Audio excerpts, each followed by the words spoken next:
nsi z'ebweru eyo, mu Asia, mu America, mu Europe, na wano ku lukalu lwa Africa. Tutambudde amawanga nga tugoberera byakulonda. Era ekyo bannayuganda kye basinze okumanya nti bw'oyogera ku Kaheru oba oyogedde ku byakulonda. Era nange ekyo sikyegaana kyekyo kyennyini. Kikumika Omuzabiri Galaxy Farm deo emabega kaawo eraze nti akakiiko k'ebyokulonda waliwo step gye kaamisinga. Nti mu kifo ky'okulaba nti ke katowa order bantu balala oba institutions endala zezibadde ziweereza direction. Ate bw'otunuulira etteeka section eye-12 mu tteeka erya Electoral Commissions Act, section eyo egamba nti mu kiseera eky'ebyokulonda akakiiko ak'ebyokulonda ke kalina obusobozi era eri engeri eddembe gye likuumibwamu, ke kalina obusobozi eri ab'ebibiina ebyobufuzi, ke kalina obusobozi eri nga mmwe bannamawulire, ke kalina obusobozi eri ebibiina ebyabannakyewa ebikola ku byokulonda, ke kalina obusobozi eri institutions tugezese nga UCC, Uganda Communications Commission. Akakiiko ako bwe kaba nga kakola ku byokulonda oba kugabanyamu empeereza ya airtime nga keesigama nnyo ku byokulonda, akakiiko k'ebyokulonda kalina amaanyi ago. Ate amaanyi ago tegali just mu Electoral Commissions Act, gaviira ddala mu ssemateeka wa Uganda nga kaweebwa obusobozi eri ekyo kyonna kyonna ekikwatagana n'ebyokulonda. Kaakati bannayuganda bamaze ekiseera nga beebuuza nti bino ebibaddewo nga tetulabye nnyo akakiiko k'ebyokulonda nga kavaayo okuwa ngeri ya direction. Era ekibuuzo ekyo ndowooza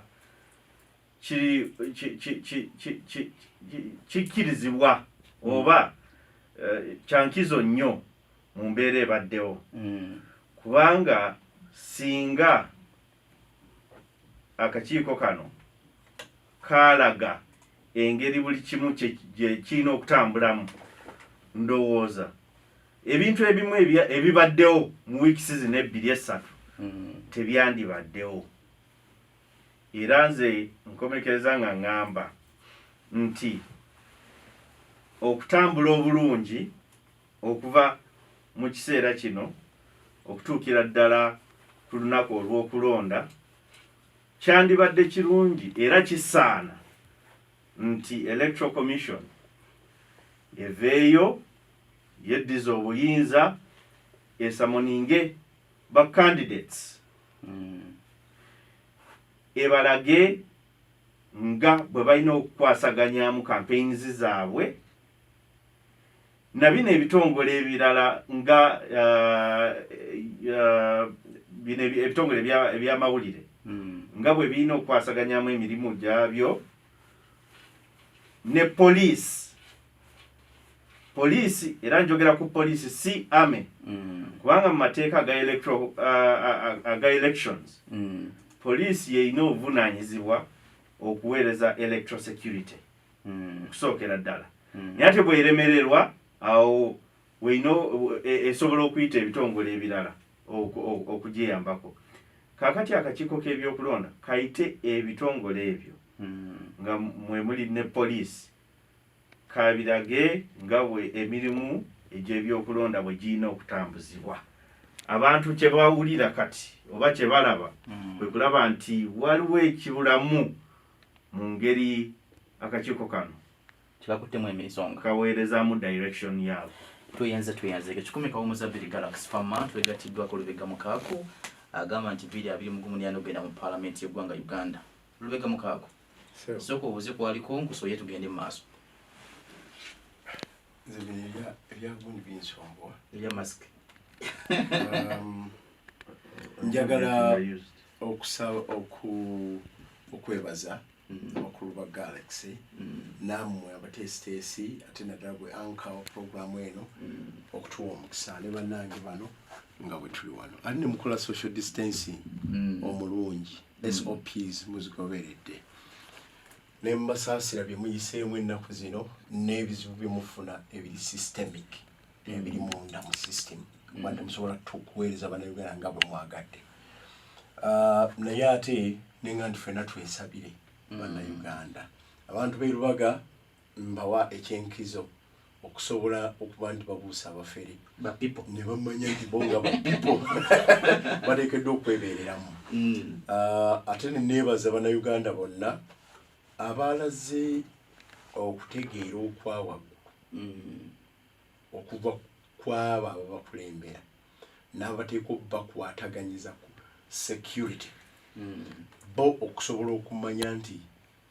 okutirimbula ne kuwoolera eggwanga si ekisinga okuba ekikulu kyandibadde kyakulaba tuziyiza tutya ekyo tube n'akalulu ak'amazima naki Lubega Mukago otuukidde nga twebuuza nti ositunuulira mu ssabbiiti bbiri twakatambuzaako eza campaign tunasobola okufuna bannayuganda okulonda okw'amazima n'obwenkanya ye twakola nsobi okugenda mu kulonda kuno wakati mu kulwanyisa COVID-19 bwe twakola nsobi bannayuganda babina essuubi nti keetonyeka gwako 2021 ebinaava bajagamba nti waawo kabaddeko amazima na bwenkanya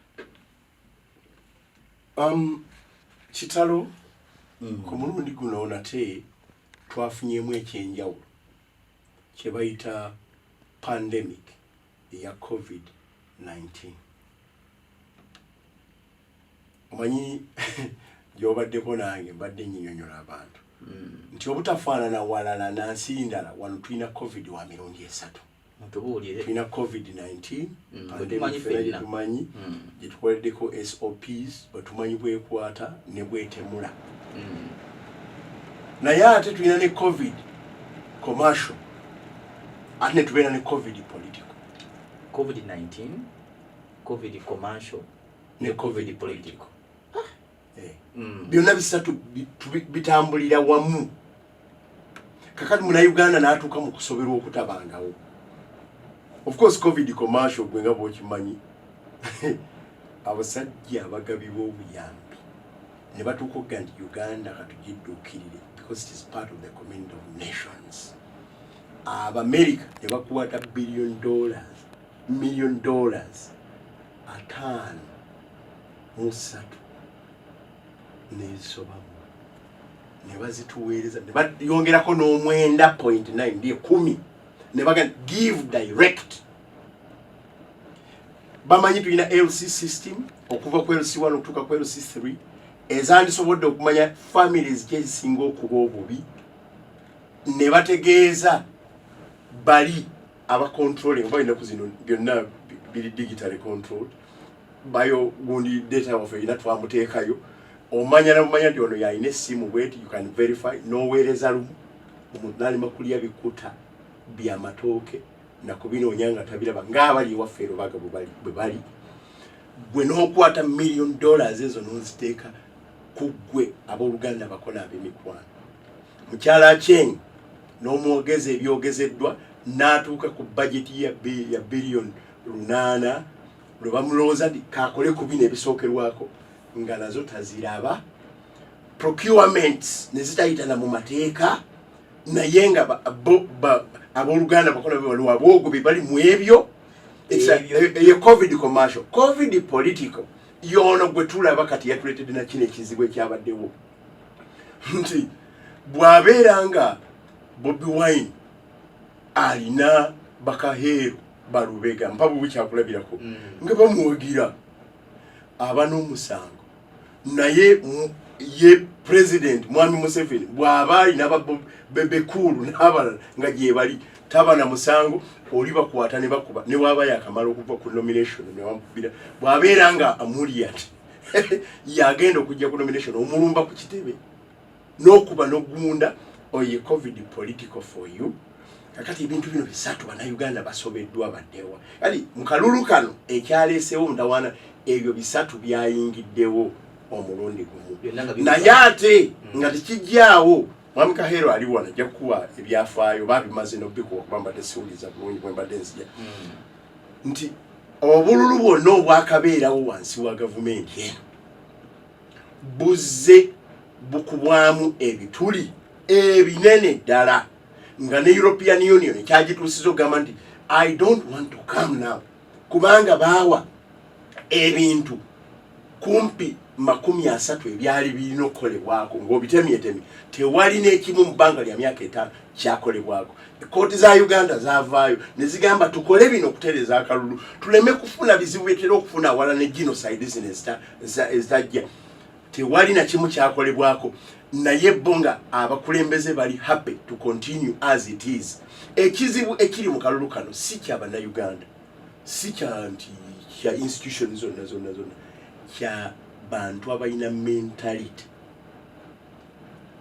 endowooza abalina ab'ekika type or typology ate abalina ne modus operandi enkola efaanagananga eya President Museveni.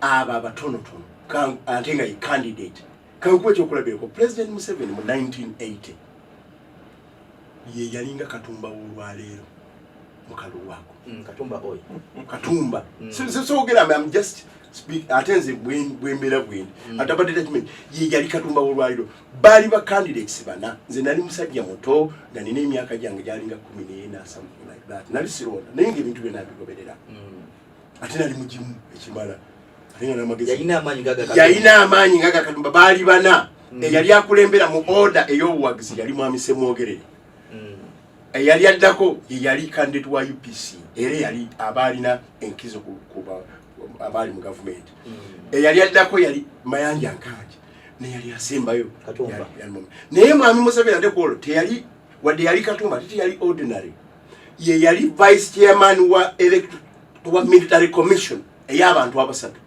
Mwami Muwanga, Mwami Museveni ne Mwami Oyito Joko yali abawerekera ate nga yeye minister wa defense bwe yali aluka ekintu kye yamanya nti kati kino kyenduka kiba kiti nawa notice naga kankola akabiina kange kabayita UPM bwe yamala okakola naga ndi ngenda kwesimbawo ngeri ya Katumba nawerekera abaali bagenda nga wamu afuna rwale y'abantu 620. I want to tell you, it is on record so gera ndi bintu njogera yaji yafe wafe kawempe waliwe twali nga bali abantu 11 nga be bali ku kyesaawe kyewambogo naye yayogeranga ebigambo bino buli bwe yayimiriranga mwe mutegeka akalulu kano mukonoone ate nga ali part of abategeka ngenda kuba tugenda mu nsiko tewali muntu tugamba bote nti babi tugamba abasajja baaliwo bamuwanga balutwandi baali babi tewali yamukwatako mugunda nga bwakoze Kyagulanyi nga bwakoze Amuriat olwaleero yakyogera paka Karamoja nga buli wayimirira talina message ndala gyawa tewali yamukwatako mugunda olwaleero omuntu eyagamba ndi abantu kabafe miliyoni namba kubanga abantu bano batabudde akalulu ate naye mwe yalinga ategeka otuuka oli okukola ebintu ebisingawo emirundi 10. You are the candidate, you are the president, no kolebit, no gunda banno mu ngeri gye tulabye ne y'olwaleero kano kye tuli mu sikalulu naye wabula kabiga kakitta abantu kabega omuzabbiri Galaxy Farm munakina kya NRM mu Ronald Mugume obiwulidde tulina covid wa mirundi 3 olwavuddeyo ne yeegatta yekwavuddeko abantu abasukka 30 okuttibwa lwaki covid nti mumuzze ebbali ne mwetekawo covid-19 ne mutuwa okulonda okutambulira mu mateeka okw'amazima n'obwenkanya omanyi omuzungu agamba everyone is entitled to his opinion kati mukulu mukaako ye ndowooza ye nti covid zabika bisatu ate ayina ekinfoominga opinion eyo sijja kiyingiramu ne kangende ku mulamwa about a free and fair election. I'm an NRM supporter, but I'm a very, very objective one. mu Luganda objective bakyogera bati okubeera nga ebintu birabanga we biri. Yes. Bakama baffe bano abali mu opposition, they lost the battle even before it began. Omulida agambye kano si kalungi, kano kabiga naye ali mu kalungi anoonya kuba sina kyakola okiraba. Kati already you lose the battle even before you began. Kati nze mbanyonyola bwe nti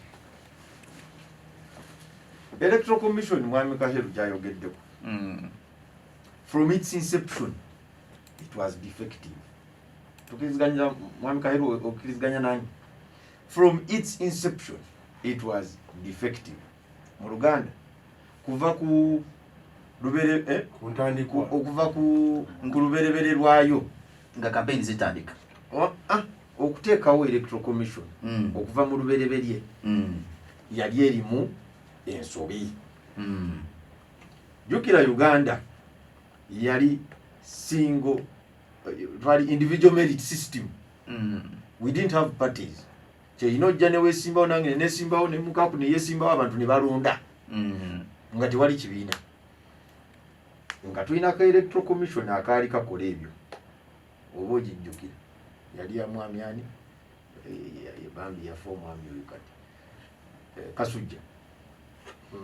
Ne tugenda tukyusa to a multi-party system, naye ate ne tusigaza Electoral Commission by all intents and purposes yali created to serve a single party system. Tekyukanga, it has never.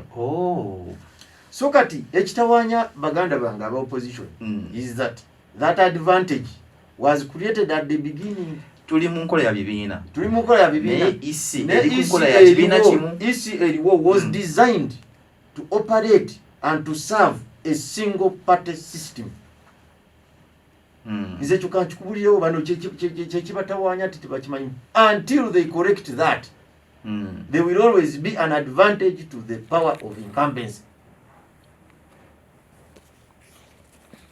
Paka nga balongoosezza ekyo wajja kubeerawo advantage to the incumbent. Point number 1. What business does the presidency have in appointing Electoral Commission if you are in a multi-party system? So kombuti bagamba tewali kalu naye nga bali wano nezo gundi za European Union za kooti nze zonna nazisoma until paka nga balongoosezza the structure, the nature of the Electoral Commission to fit a multi-party system. Bakyabonabona. Oli bwagamba nti akakyauka byokola ntekeetengeredde kasavinga kibiina kiri mu buyinza kitegeeza abamutuufu. Ulira kiri bwe kiti kiri mu mateeka okusavinga ekibiina kiri mu buyinza. Kati bwe bwogamba tekali independent netteeka ali oba ogamba teriri ki because nga bwe nkugambye bw'oba oyagala independent Electoral Commission, what business does the presidency, I'm not saying president, but the office, presidency have in appointing the commissioners? Obvious. And unfortunately, these things cannot change because we are in a system of numbers. Until banaba opposition, mukama abayamba, ne bafuna ba member of parliament nga be basingayo bungi, these things will continue. Even the current president will go, another NRM leader will come and will always enjoy the same advantages. Kuba system will ne structure, these are called structural deformities. Tuina structural deformity in our politics. We migrated to have a single party system, not a multi-party system, but most of the structures that are in place were intended to serve a single party system, including the army, the police, all your structures. Kati bwe baba ino kizibu, it is not the president. It is not the Electoral Commission. The office of the presidency. It is not the office even of the presidency. It is not even the Electoral Commission. It is your laws. Chikumika omuza bili Galaxy Farmer. Amateeka gaffe ag'ebitu bye mukosonga lwaki ebigenda maaso mu ggwanga biri nga bwe biri. Ngenda kola ku nsibi katono bwe tukoma mu kuluka heru. Ogenda kuba otuwulira amazima. otambuddeko ku nsi ez'enjawulo ng'omuntu eringa ebyokulonda ng'olaba ebiri mu ggwanga Uganda byesiimisa bw'osunda n'ensi endala bwe zikolamu ebintu byazo otwene ku magezi tekirina okuba nga kikolebwa kyusa bino byonna because bwe tuba nti nno bingi ebiragibwa mugende mukole kino mu mateeka n'ebitakolebwa ba observers baga tugenda kujja okuba nti embeera eri bweti tuyinza kukikola tutya ye bigenda maaso mu ggwanga nga ggwe abakola mu byokulonda mulaba nti muli basanyufu nabyo kikomeka Mozambique Galaxy Farmer Firestorm Koli mu studio ndine mukulu Lubega agamba nti 2 mugumba nalubaga ba people omusindika mu parliament ndine ka hero alonde ensonga z'ebyokulonda saako netugume munakibina kya NRM agamba nti kakongoliro kaffe yote twagikyusa era y'ensonga lwaki owulira nnyo abantu nga bagamba nti wakyaliwo fusion between the state and the party in government. The state institutions and the political party, the NRM. in government Aha. Nti ne bw'okola otya kijja kubeera kizibu nnyo okonvisinga abantu nti akakiiko ak'ebyokulonda ketengeredde kali independent. Kizibu nnyo. Is it possible? Because it is in the DNA itself is from a party, the NRM. So oyinza okola changes zonna nga ziri ne changes ezo zijja sigala nga ziri cosmetic naye nga teziri real, addressing the real issue. Kakati ng'ovudde ku ekyo mawanga agasinga mwentambudde nsanze nga akakiiko k'ebyokulonda bakawa nnyo attention okulaba nti ketengeredde era appointment yaako teva wa president. It is normally independent bodies that do the appointment, that do the recruitment. well, The president ceremonially can do the endorsement in form of a letter. I hereby appoint you. Na ye, waliwo structures eziri independent is identifying abantu abalina okubeera mu kakiiko k'ebyokulonda in different countries.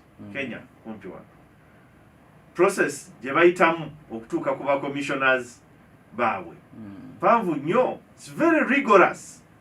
Babakozesa ne interviews ate batandika zi broadcasting babateeka ku radio ku TVs ne balaba bababuuza ebibuuzo naawe wano n'otegeera nti oyo tajja yitamu. Era they make their recommendations and then the president bases on the recommendations of the independent panel okukola appointments. Ekyo kikulu nnyo kubanga ebyokulonda byonna bitambulira ku confidence abantu gye balina mu kakiiko ako kubanga kekakola ku nsonga zonna. Bw'otunuulira waliwo ekintu ekyokubiri involvement ya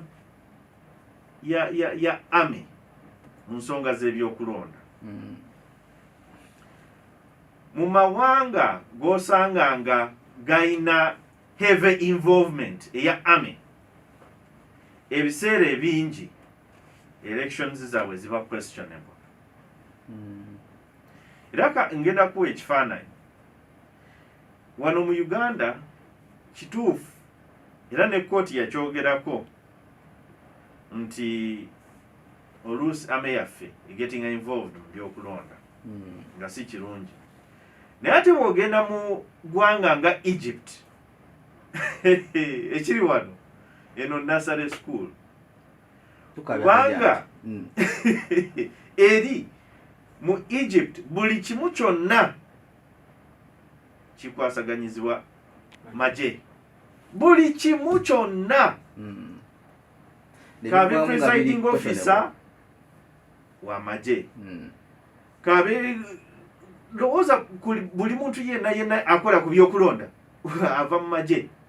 Era bw'oba ogenda ku polling station nga waggulu waliyo ba snipers nga wano waliwo abaserikale nga balina emmundu ababala obululu nabo bammundu nga baziina wano ate waliwo olumu lwe nali mu kalu ka Egypt nenseka nnyo kubanga engeri gye baali babalamu obululu bwabwe kubanga polling stations zaabwe nnene nnyo nyinza okwesanga polling station yemu ng'erina abantu nga 1,000 kakati kye bakola kubanga bamanyi tiwaliwo dominant party oba party abantu gye basinga okuwagira ati waliwo party zino entonotono ziyinza okubeerawo nga 3-4 ati waliwo polling station yemu we nagenda nga babala obululu kakati ng'abantu abali bavuddeyo okulonda nga bangi nnyo ndowooza nga bali mu 1,000 kati ne bagamba oke kakati kino tugenda kikola tutya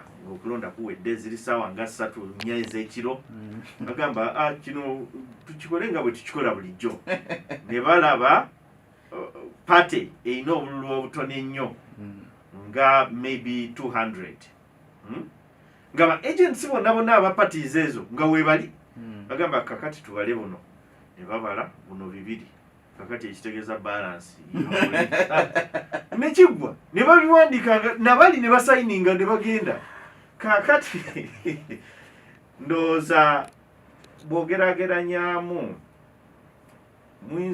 tuyinza okuba nga tulina ebintu bingi ebisobyemu mu ngeri gye tutambuzamu ebyobululu byaffe naye ate bisobola okutereera naye ate ekirala nti waliwo amawanga agamu wewali agali obubi ennyo nga tosaana nagegeraageranya naffe wano kikomeka mumuzabiri Galaxy Farm lubeka mukaako bakuwadde ebyokulabirako nga Egypt abantu bali mu kaaba ennyo ne bagamba nti mu ggwanga Uganda ne ssemateeka wa Uganda yemu kusonga lwaki mukaaba nti mubbiddwa naye nga Electoral Commission ekyali mu system eri eya party mu ggwanga Uganda lwaki temutereeza ensonga ezo okusinga okudda mu kaaba nga buli mu kulonda.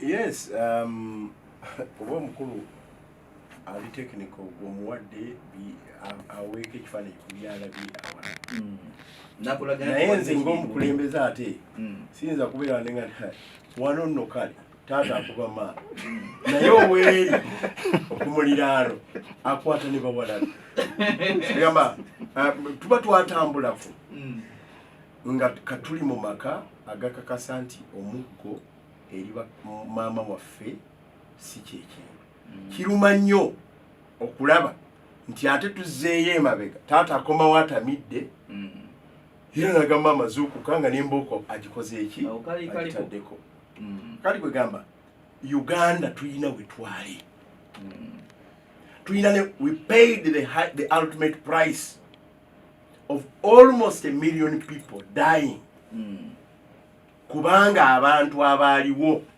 baali bakola ebintu ffe betulowooza nga bannayuganda ndi byali tebikyasaanira mulembe gwaffe ogwa Uganda eno eyakacokaliwa kano. That's why mu 1980 abantu baavaayo ne bawagira n'atabbibwa akwate emundu ne bamuwagira ne mu by'emundu agende ekimala kimala ekigambo ky'okubuzaabuza n'okubba akaki akalulu. Nkuwadde ekyokulabirako ebintu byali bibi ku olwo waliwo bammemba ba parliament abatasobola kutuukawo banominating kubanga akalulu akaaliwo mu kiseera ekyo in the parliamentary system tiwoziyiza member of parliament ne watabaawo mubaka wa parliament kitegeeza nti ekibiina ekirala kijja kubala omubaka wa parliament nga owo tekimubaze kubanga baabalanga babaka ba parliament bameka bafunye. Today tetuli mubeezi mu staffinga ballot box, tetuli mubeezi mu kugamba nti abasajja baziza amagye ge twakaaba luli nga bagaleete na kivubo bagamba obota alesa abamagye na kivubo balonde naye nabo bali entitled okukola okulonda. Ekyo kyokka kyanyiza eggwanga bubi nnyo ate kati emivuyo amagye gye gakola tegakomye mu kalulu wakati n'akalulu nga tekannabaawo. Twalabye amagye bwe gagenda because LDU commanded by the UPDF bagenda bakuba abantu n'omuntu yabadde recording oburecordinzi mu dduuka mwasibiddwa nagamba neeraba bano kye bakola oli bwe yakyuse teyafuddeyo ku bulamu obwo n'omuwala atwala emmere kino tetusobola kugamba nti awo tugenze mu maaso tewali ayagala kudda mabega kituufu eriyo ba Saddam kituufu eriyo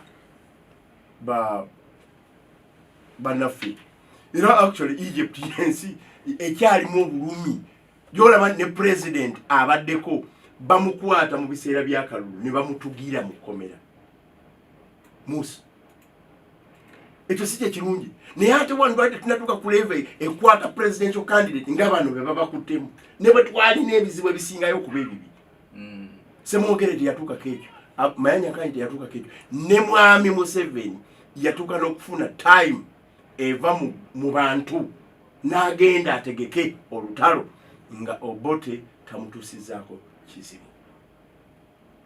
How can we now move so many miles ababadde batambudde olugendo olwogamba ntutuuse ekisuumu aleka kati olina akuzzaayo ng'odda China emabega ebyo konsani yaffe ekirala muganda nga oli agambye kyomanyi kali bano bo bamukulu mukaaga wa opposition naki we have a defective electoral nze kamwongereko even a legal defective legal electoral legal and even political system era kituufu kyeboogedde tulina great hangovers ku individual meritism ku one party system naye ekyo tekiwarantinga mukulembeze yayita mu mundu nga bino byebiriwo tekiwarantinga gwanga lino kugamba nti because of that then tutandike ekintu ekifaanagana ne opposition cleansing bano bamukulu kaero bakimanyi bagimenda ethnic cleansing and opposition cleansing.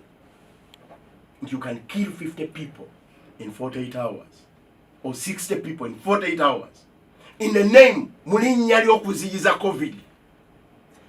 Tebakwatibwa COVID kambatte ekyo ekirala kinyadde tosobola kukola genocide mu mateeka gonna twasayinya ne convention against genocide. Gwe nojja n'ogikola n'oleeta violence mu kalulu n'oleeta militarization mu kalulu irregularities twazifuddeko n'otandika n'okugunda ba candidates. Nagwe munakibiina kya wadde wesimye nga independent naye wadde munakibiina kya NUP wavaayo wekyali? Nze ndi ally, greatest ally and member wekyo naye bino ebiriwo ebizibu internal democracy n'ebirala bituleese okwesimbawo. Watunuulidde embeera yabadde mu kibuga wakati abantu bagiwako amasimu balumba taxi ne bajjamu abantu abalimu ne bajjaga ensaawo ne babitwala ne balumba amasimu ne bagakujjako oba nga goli mu government kyalibadde kikandolingibwa kitya? Number one, do not attack popular leaders abayitegeka okubeera aba president. No, Mr. Don't do that. No. Yonna gy'onookikola. No. Yonna gy'onookikola. No. Njagala okukweta okulabirako. Mr. Lukaku. Ngenda kuwa seragana bantu kwogera. Ngenda kuwa naye kanzikuse kano. You have made a very dangerous statement. How dangerous? You cannot say because you're a presidential candidate you should do as you please. No, that's what I'm you're saying. That's what you're saying. No, Exactly. Listen, amatuga Repeat your statement. jemu ngambye bw'oba oyagala okuziyiza ebyo togunda tokwata ba leaders bano bootegeka njagala ompulirize ssebo nkuwadde ba leaders bootegeka okufuuka ne ba president njagala okukweta okulabirako lumu twali wano waliwo aba president abaali bakyala ne ba leaders b'ensi ne bajustifyinga Paul Mwambesi twali tugenda mu ggulu yali ava ozokyajjukira yali ava Ntebe something like that. Abantu bagamba look mumanyi kitegeeza okutemula leader w'eggwanga oba singa omutawala gw'omutuukako yali justification okuba abantu abo abaali mu kkubo n'ogamba kyonna kikolebwa because we are under obligation singa otemula leader singa otemula prime minister oba omukiise wa gavumenti ye ffenna tumanyi kyekitegeeza ensonga lwaki president afuna obukuumi obwenjawulo ekyatuuka n'okukkiriza ne bw'aba ali mu kalulu muweekyo bano be tutegeka any one of them can become president in 2 months. Exactly. In 2 months. And so bw'obanga otegedde ekyo bw'obanga otegedde ensi etuwulira mukulu ensi etuwulira bw'obanga otegedde ekyo n'omanya n'obulabe obukikola ki obukirimu ng'olina ku bwongo obusaanidde wandibadde omanya bana abantu si babuli yensonga lwaki n'abakuframinga constitution bagamba n'amateeka nti abantu abo tubawo obukuumi obwaki obwenjawulo ate bw'okwata Bobi Wine mu circumstances kwata n'oli awerekerwa ba Bobi Bebe Cool mukwate nangera okuvaako teeka ki eriwo omuntu eyeesimbyewo ku ntebe okulembeze b'eggwanga okumenya amateeka era njagala kikugamba kino tetwaliranga waliwo kye tuyita rule of law not rule by law the constitutionalism kitwabaddeko ni Nalufeenya ne mu kooti fe wano omuntu aba guilty until proven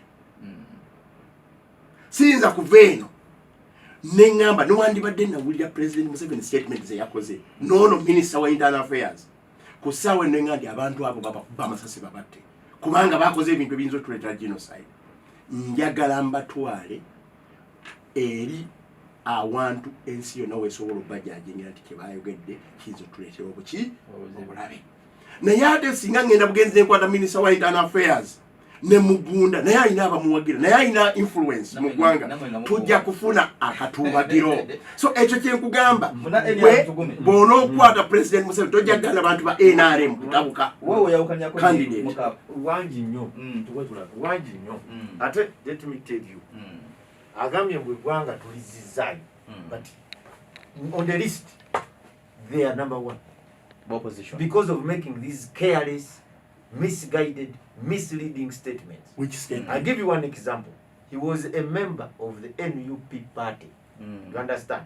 When the vetting process didn't pick him, he came independent. He's in the same structural defects I was telling you. People don't understand party politics. But I didn't kill. Excuse me, Sir Remifin. Same defects. And he's coming here and he's trying to cleanse. It has to start with you. I didn't kill. You understand? If Nup said you are not the one, why do you come independent? I didn't kill. They are selfish leaders. It is about me. If it is not me, I must find another solution. And that's why our country has a problem. You go in a party, you wear its colors, they have their systems, they choose a person, you are not chosen because it is about you. You insist, I will come as Lukaku independent. Error number one. They are selfish, self-seeking. Ask Mr. Lukaku to name for us 5 people by name. Among the 50, he says died. He doesn't know. He will never know. He doesn't care. All they want is to mention the number 50 and create a picture. But they don't have any personal attachment. You understand me? For me, I will tell you, I'm very concerned about the blood that was shed in those 2 days. But I can tell you for them, they are not. They are just gaining, they are just using it, taking advantage. So people didn't die. Yes, to so make people didn't die. This is what the Englishman calls. This is what the Englishman calls cheap popularity. And leaders like Mr. Lukaku must stop. They must desist. So kolindeko mwamichende baino kuchirekerao. Kubanga leka nkubulire. Twatandise tunonyola ku mirimu gya police. Ochegera. Emirimu gya police is to protect, preserve the peace and the key. So if you want to disturb the peace, that is what the Minister of Security said. That if you want to disturb the peace, you will be handled at stages. There is a stage where you reach and it may cost you your life. It was a warning. It was not a directive that go and kill. He told the people the truth. That if you are in a Kampala city, they arrest a presidential candidate in Luka and they take him to prison. And then for you, you say you are going to burn the city. You expect the police to come and romance you? You expect them to come and cheer you? Have you heard of they have a constitution. They have a by a constitutional mandate. You're preserving the peace. And Mr. Lukaku, Mwami Lukaku, Minister, and kill you if you reach a certain level. If you reach a certain level of violence. And I don't want you, anybody wants to take that risk, do it at your own risk. At your own risk. You attack police. We have had police dead. We have had police. And it is a fact. And it will happen in any country. I can tell you. Minister Muliti. It was actually good information for the innocent, misled youth of this country Who by misleads these leaders who come here and Proper decide. leaders. Because let me ask you, I can ask you a question. Where was Mr. Mukaku? Where was Mr. Mukaku on Tuesday, on Wednesday? Why didn't he go also to Chiseka Market? Or all these other people? As I told you, can he name for us 5? Mutugume Ronald was among the dead. They can't. They So are for just you, on numbers. you are saying people didn't die. They and did, were not killed. no, people died. But Chengeza For you are saying people didn't die. Abantu bafa sikengambi onjagala mwami Mukaku. Abantu bafa, Abantu they cannot bafa name naye them. mmwe. So because I Nemwe can't temubamanyi. name them, so I should not Yes, talk about them. No, I'm just showing you that you people are not actually part. This is not personal. Gwanga Uganda njasigalawo wano ate naffe kyandibadde kirungi naffe tusigalewo mu ggwanga eryo ng'akalulu kawedde. Nze ye message yange ekirala ate ensonga enkulu ennyo naddala okusinziira ku bino bye tulabye, kirungi bannayuganda okutegeera nti indeed COVID gyali. COVID tasosola, ayinza okuba nga alinamu ebika naye tasosola. Tasosola. Oba oli wa kyenvu, oba oli wa kiragala, oba oli wa blue, oba oli wa red, COVID ye tasosola. Ate ekyokubiri, COVID yatta, kubanga tumulabyeko ng'atta. Ekyokusatu, COVID tannafuna cure. Ekyokuna, osobola okweprotectinga eri COVID nga onaaba engalo, nga oyambala masiki, o social distancing, nga mwesuula amabanga. Kaakati kyensembyayo kyekino nti mu kiseera kino mwe tuli ffe nga bannayuganda tulowooze nnyo ku nsi yaffe Uganda. Kituufu bintu bingi bye tulina okukyusa, naye ate tuyite mu mitendera emituufu okukyusa ebyo ebitatusanyusa, tuleme ate okusaanyaawo n'ebyo ebiriwo. Kale tuyenze Isaac Maka Junior agambye nti ekisoboka kuba Uganda ya kakadde kamu. Emily Favors n'agamba why not vote Museveni paka last. N'agamba wano Jackie Jawula n'agamba nti byabaka maze savior of this nation. Bangi abasobodde okuba nga bateesa. Senyange Henry n'agamba nti we are voting President Museveni come rain or shine. Mujuzi Joseph n'agamba nti okulonda temuli makulu. Okay, bibwatu wakulaba. Muna NRM tugumi mudakiika mu Uganda tumaliriza. Njaga bebaza batuwuliriza era njaga kwongera ddoboozi lyange ku mwami Kalero byonna byayogedde. Bagamba nti bannayuganda obululu bugenda kuggwawo, teweetaaga kufa ate oli gwofiira tebabalimba, tebabamanyi n'amannya gammwe, tebajja na kubajja balamba. Don't lose your life for no purpose at all, especially through riots. Fiira mu kirala ne si mu riot. Ate si COVID commercial. Leka COVID oba musumbuto oba ki naye si riot. Kubanga riot kamaguli amazima gali wegati. Oba ojje ensi mu ddembe ate nga abo abakuuma ddembe bajja kukwata bw'obasukkako oyinza okufa. Kale Katubireke ne mukama wange njagala nsibule bwenti nti tusabire eggwanga lyaffe. Tusabe buli omu mu ddiini ye tusabire eggwanga lyaffe. buli mu ddiini lye buli mu ggwanga lye. Era NRM bonna abeesimbyewo mu bitundu byaffe by'eggwanga nabo mbawadde obubaka n'essaala. Tulina bakansala bange bantumye nti nkulamuseeko. Waliwo Salongo Mbowe Emmanga, waliwo Bate Fred, waliwo MP waffe Akirizi Lubega, Elijah wano mu East. Omukama abankuumire bawangule. Kam 221 Lubega agenda mu parliament. Kyekyo tukaze ku lidio y'abasinyi. Siibula tuve wano n'obugambo obusembayo. Njaga osibula n'obugambo bwange kyetulina kutta okuziyiza okutta okufa COVID. Ate abakulembeze tube bakulembeze, tuleme kubeera bawuzi ba bunyama. Ate tuleme kubeera ng'ekyali e Rwanda Babyarimana bwe beefuula abatandisi ba benteekateeka enaazaawo ku nsi bantu bannaabwe nga babatta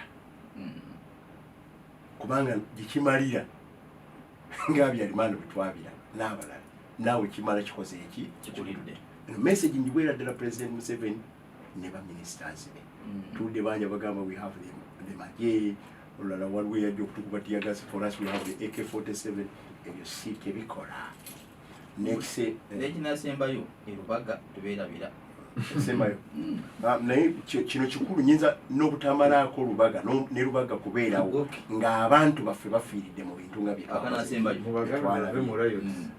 njagala gamba President Museveni beera dignified nga bali abaaliwo be bataamutemula be bataamutta be bataamutulugunya be bataamukuba mu nalufeenya w'olwo oba Nile Mansion nga yeesimbyewo nga president kubanga ekituuka ku presidential candidate tekyenkana kiba kituuse ku mubaka wa parliament ate kituuka ku mubaka wa parliament tekyenkana wa kansala kyova olaba nti era naye akimanyi obukuumi obubwe bwanjawulo kwabo abamuli waki wansi kubanga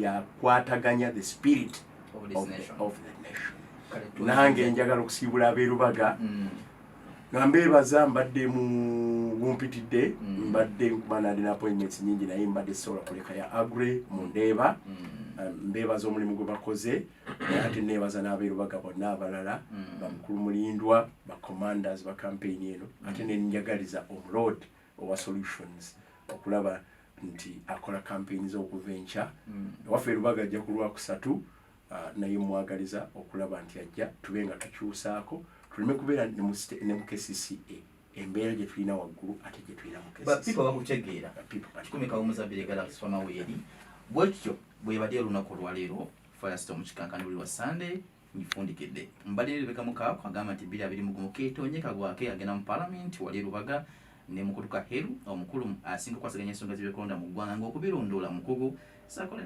tugume Ronald Kongo nakibina kya so tuwere byandono commander wa people power ate era amanyi kyabulanga president wa tuwula katukule yenda polizo jwa mu studio